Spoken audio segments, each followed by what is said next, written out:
apakah ilmu hitam itu ada dalam Islam?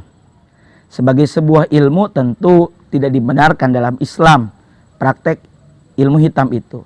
Tapi secara praktek sejenis dengan ilmu hitam itu dalam Islam dikenal dengan ilmu sihir.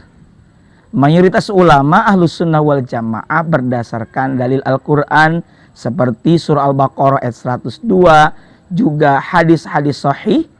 Bahkan dalam hadis sahih Bukhari dan Muslim disebutkan Nabi SAW pernah disihir atau sejenis sihir oleh seorang Yahudi bernama Labid bin Al-Asam, yang kemudian melalui peristiwa tersebut turunlah surah Al-Falaq yang berjumlah 5 ayat dan surah An-Nas sebanyak 6 ayat, ditotalkan menjadi 11 ayat.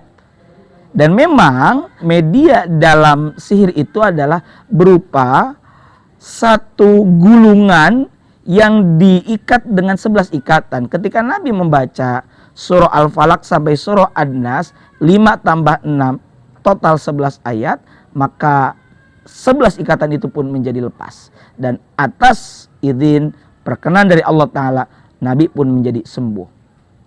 Nah, bagaimana Islam memandang terhadap ilmu sihir tersebut? Ilmu sihir hukumnya haram dipelajari dan dipraktekkan. Bahkan dalam praktek sihir itu melibatkan dan memohon pertolongan kepada selain Allah. Dalam hal ini adalah jin juga setan. Maka praktek ini termasuk dalam kemusyrikan. Kemusyrikan atau perbuatan syirik termasuk dosa besar. Lalu media apa saja yang bisa digunakan untuk melakukan sihir dan sejenisnya? Tentu banyak sekali. Di antaranya ada yang menggunakan tanah kuburan, kain bekas orang meninggal atau sejenis kain kafan, ada tulang hewan dan lain-lainnya. Ini tentu tidak untuk menjadi sebuah pengetahuan yang kemudian kita pelajari. Tapi setidaknya ini di antara media-medianya. Ada yang menggunakan media-media tersebut untuk mengirimkan efek negatif sihir.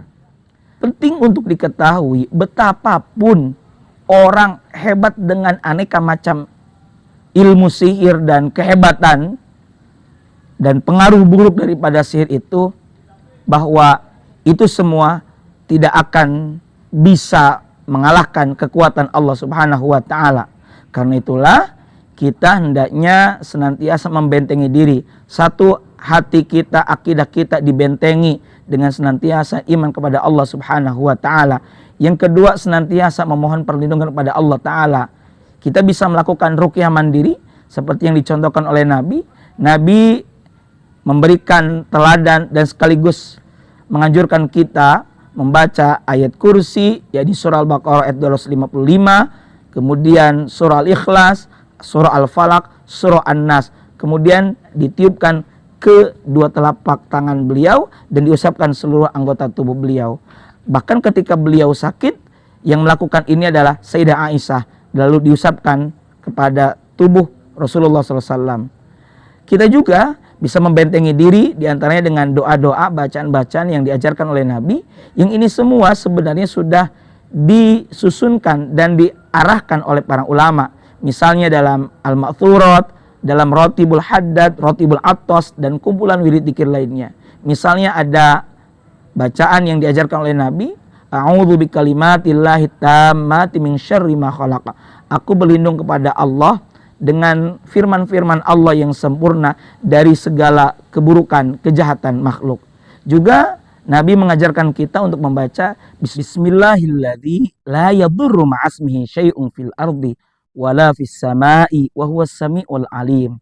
Artinya, dengan nama Allah yang mana tidak akan membahayakan dengan sebab namanya sesuatu apapun, baik di muka bumi maupun di langit.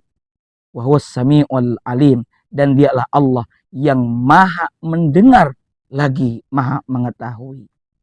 Lalu apa yang bisa kita lakukan ketika kita dikirim atau dilakukan sihir kepada kita? Satu, mintalah perlindungan kepada Allah Subhanahu wa Ta'ala. Yang kedua, kita bisa memohon pertolongan kepada orang-orang soleh untuk didoakan dan dimintakan pertolongan, perlindungan kepada Allah Subhanahu wa taala. Seperti tentunya dengan dibacakan doa-doa dzikir-dzikir yang diajarkan oleh Rasulullah Muhammad sallallahu alaihi wasallam. Termasuk juga hendaknya kita hindari dampak-dampak buruk yang mengakibatkan orang lain iri, dengki, hasad terhadap kita, yang kemudian itulah disebut dengan penyakit ain.